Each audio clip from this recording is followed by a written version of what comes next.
One of the greatest obstacles to crafting health and wellness is identifying and controlling inflammation. It's at the core of all complex and chronic diseases, and it's the driving mechanism that underlies the most common symptoms that people like you struggle to overcome. Join us as we explore cutting-edge science and research to give you the information and tools you need to create the quality of life you want and deserve. And now, here is the host of Inflammation Nation, Dr. Stephen Noseworthy. Hey there, and welcome back to the Inflammation Nation. We're going to continue our discussion now on hormones, focusing on cortisol. And last time we talked about busting the myth of terms like adrenal fatigue or adrenal exhaustion. And if you did listen to that, fantastic. You'll remember that really when we look at saliva testing that assesses the function of the hypothalamic pituitary adrenal axis, or the HPA axis, we're really looking at brain function because it's two different parts of the brain that control the amount of cortisol that is being produced, as well as the circadian rhythm, or the rhythm and timing of how that's being produced throughout the day. So if you missed that, go back and listen to that, because I think it's pretty important. Still a ton of things to talk about with cortisol, mostly because, not because of the peculiar nature of that hormone, but I think two reasons. Number one, cortisol is a keystone hormone in survival mechanisms, right? It's part of your fight or flight response, which helps promote survival. That's kind of how we think of cortisol as your main stress hormone. I call that the Superman role, right? Superman's got two identities, right? Superman and Clark Kent. And cortisol's Clark Kent role is really in terms of blood sugar regulation in the absence of some kind of a stress or emergency. That's the Superman role. And so, cortisol almost always gets discussed in terms of fight or flight responses, and almost always in terms of this, kind of mythological adrenal fatigue. Let's talk about the primary role of cortisol, which is really to help regulate blood sugar. Again, under normal day-to-day circumstances, just waking up and going about your day, but also under periods of increased stress, or even worse case scenario, like threat to your life, that kind of stuff. And in that sense, because cortisol is used to actually create blood sugar, create fuel to meet the demands of your day, whatever that looks like. And so in that sense, cortisol works similarly to the hormone glucagon that we also talked about before. And it's all part of a counter-regulatory system that includes cortisol and glucagon working together to oppose the action of insulin, or we could say insulin opposes the action of glucagon and cortisol. And so just as general reminder, insulin is your storage hormone that takes your nutritional stuff, your fuel sources, and then stores those as body fat and fat tissue, or as something called glycogen in your muscles and your liver. And, you find it throughout the body, but mostly you're going to find glycogen in your muscles and in your liver. And basically all glycogen is a string of glucose molecules that are connected together. There's, 12 glucose polymers, or 12 glucose units, let's call them, in a single glycogen molecule, right? So basically it's 12 glucose molecules daisy-chained together and stored as a future source of fuel. And so insulin stores things, fat as well as glycogen or glucose. And glucagon does the opposite. It liberates fats, free fatty acids from your body fat stores, liberates glycogen. So it takes glycogen out of the liver and breaks it apart, so you have glucose in your bloodstream now. And it does those things predominantly during periods of fasting or not eating. And also as a reminder, right, the two main ways that we can control or increase our glucagon levels, which are advantageous to us in most cases, is through adequate protein intake as well as through fasting strategies. And so you kind of have to have those things in place as a foundational component to being able to control your energy flow. Let's just kind of use that general terminology. And so, like I said earlier, cortisol supports glucagon, and as such tends to oppose insulin, which I'm going to come back to in a moment. Let me define a couple of terms first. In the metabolic or the chemical processes that allow things like cortisol or glucagon to increase blood sugar availability, because remember, you will have glucose in your bloodstream as a result of two general categories of things. Number one, consuming fuel, particularly carbohydrates. but also these underlying chemical reactions that are triggered by things like glucagon and insulin, which are triggered by things like stress or fasting. And those two mechanisms are called gluconeogenesis and glycogenolysis. They both have to do with glucose. And so essentially, gluconeogenesis, making new glucose, happens when things like cortisol and glucagon trigger it.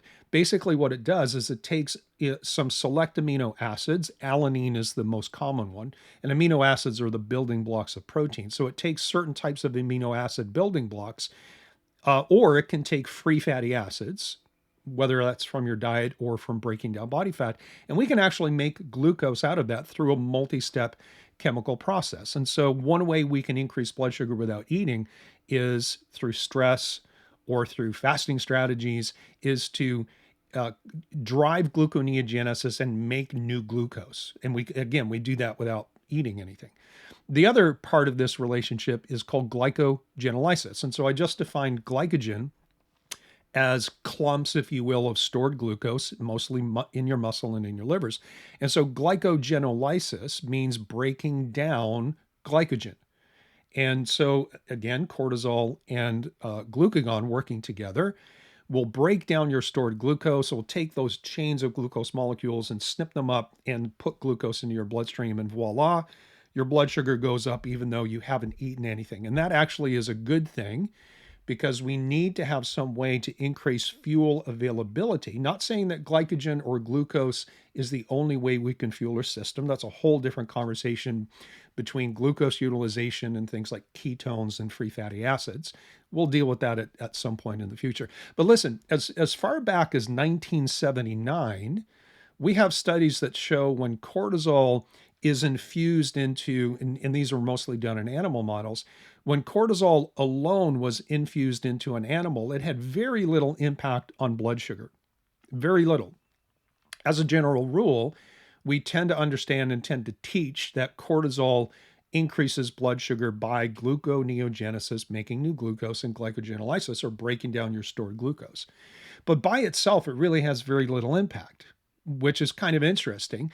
But when cortisol is added to glucagon, now all of a sudden we have a much greater impact on blood sugar, meaning that cortisol plus glucagon will increase your blood sugar to a rate that you don't see when you have the stress hormone glucose by itself.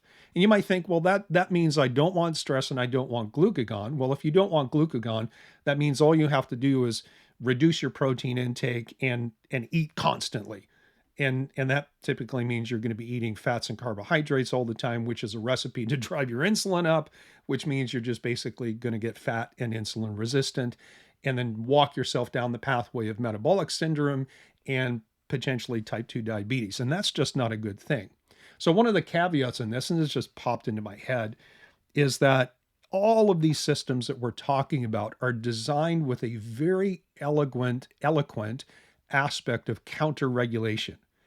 And I would posit and suggest that you think of it this way. There's no good hormone and there's no bad hormone. Everything serves a function and does different things under different circumstances.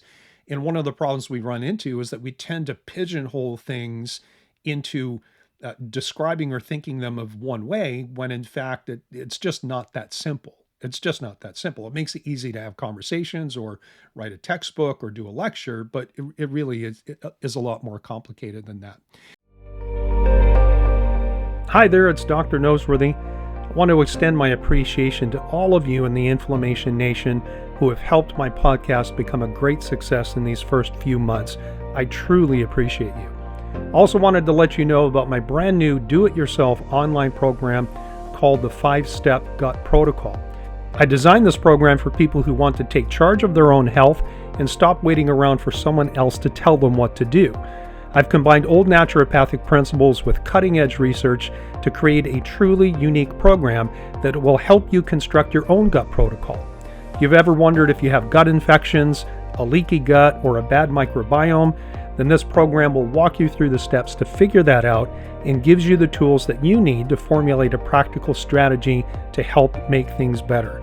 I guarantee at the end of this course you'll know more about your gut than your doctor does, and you will feel confident that you know how to address your unique situation. You can check it out at my website at www.drnoseworthy.com. That's drnoseworthy.com. And just look for the tab at the top that says the programs. Thanks for listening. So back to, some of the early research back going into the 1970s, cortisol by itself does not really give you an appreciable glucose response, but when you add it to glucagon, it does. And this relationship is actually very important to understand, because there are some very common things that we see in clinical practice, and the people who are kind of trying to hack their biophysiology and work on their own health tend to see the same thing. For example, why do some people on low carb or ketogenic diets still have high blood sugar in the morning? If you get out on any of the discussion boards or comments on social media or YouTube channels, you'll see this question all the time. Like, I'm in ketosis, my ketones are up, but my fasting blood sugar is always either high end of normal or it's above the laboratory reference range, maybe 102, 103, something like that. Well, one potential reason, and there's more than one, but we want to focus on cortisol. One potential reason is stress chemistry. What's happening with cortisol in this relationship with other elements of how our body needs to respond by creating some kind of a fuel source. So when we look at stress responses, and I'm using that word in a very, very generic way, not necessarily thinking about fight or flight, like true threatening situations. But the first response of the brain when the stress response system is engaged is not to produce cortisol. It is to produce what we call catecholamines, or epinephrine or norepinephrine, essentially adrenaline. So I'm just going to use the word adrenaline. But that is the initial response of the brain when it perceives some kind of a stress, is that we get this adrenaline surge or spike, or bump, however you want to talk about it, because it can vary in magnitude, which is another aspect of the HPA axis. And what this adrenaline surge or bump or spike does is it also triggers gluconeogenesis and glycogenolysis. And so now we have kind of three players that we readily understand will increase blood sugar by making new glucose from amino acids or free fatty acids, and make glucose by breaking down the stored form called glycogen. And what these three things do, and basically it's adrenaline, cortisol, and glucagon all working together in a coordinated fashion. And this adrenaline spike, if you will, is followed after several minutes by a more sustained release of cortisol.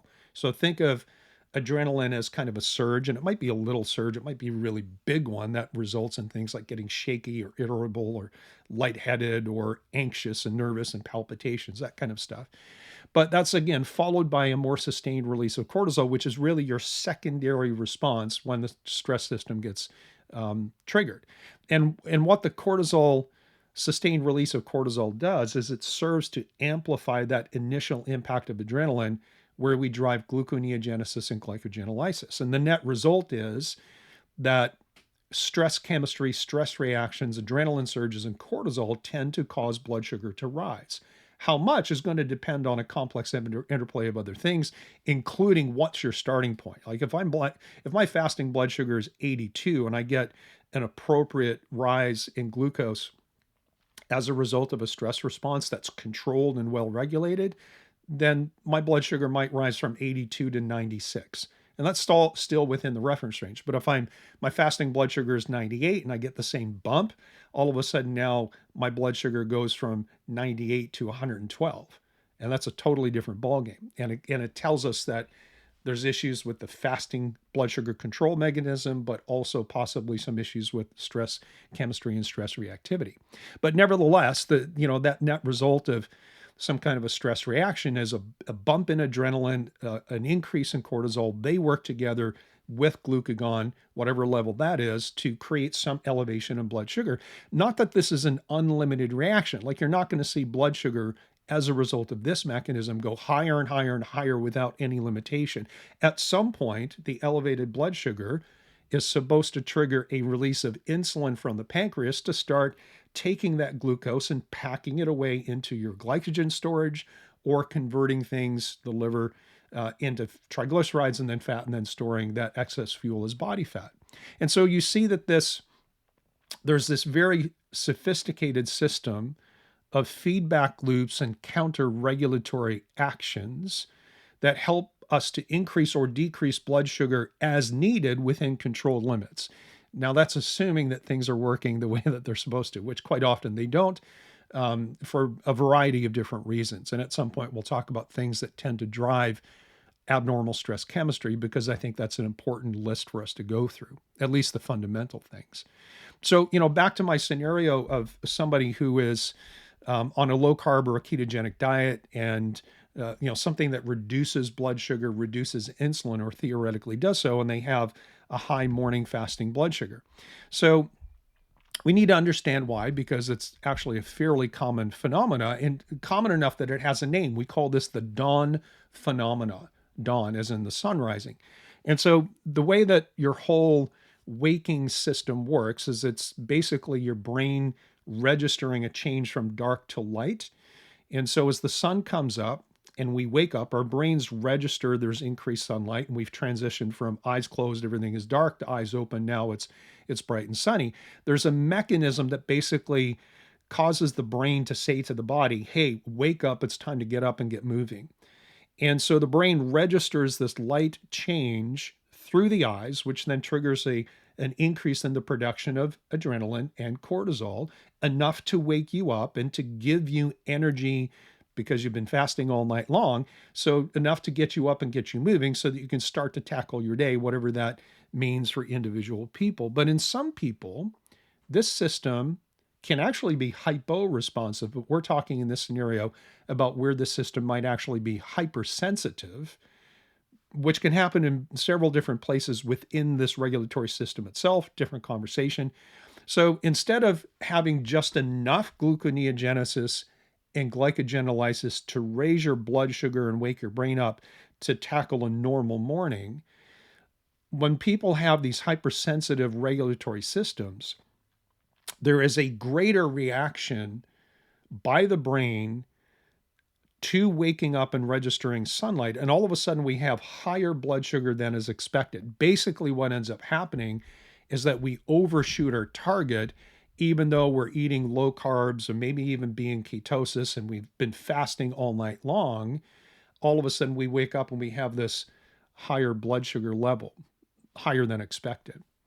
And so this dawn phenomena, if this describes you or somebody that you know, this dawn phenomena is a really huge clue that you need to look into, or have someone help you look into, stress chemistry, which is best done through a 4-point salivary cortisol test. And that's been around for a very long time, very well validated, despite what you might hear from conventionally trained physicians that saliva testing is invalid, unreliable. That was put to bed by several researchers decades ago. Just the message hasn't filtered down to all places in healthcare.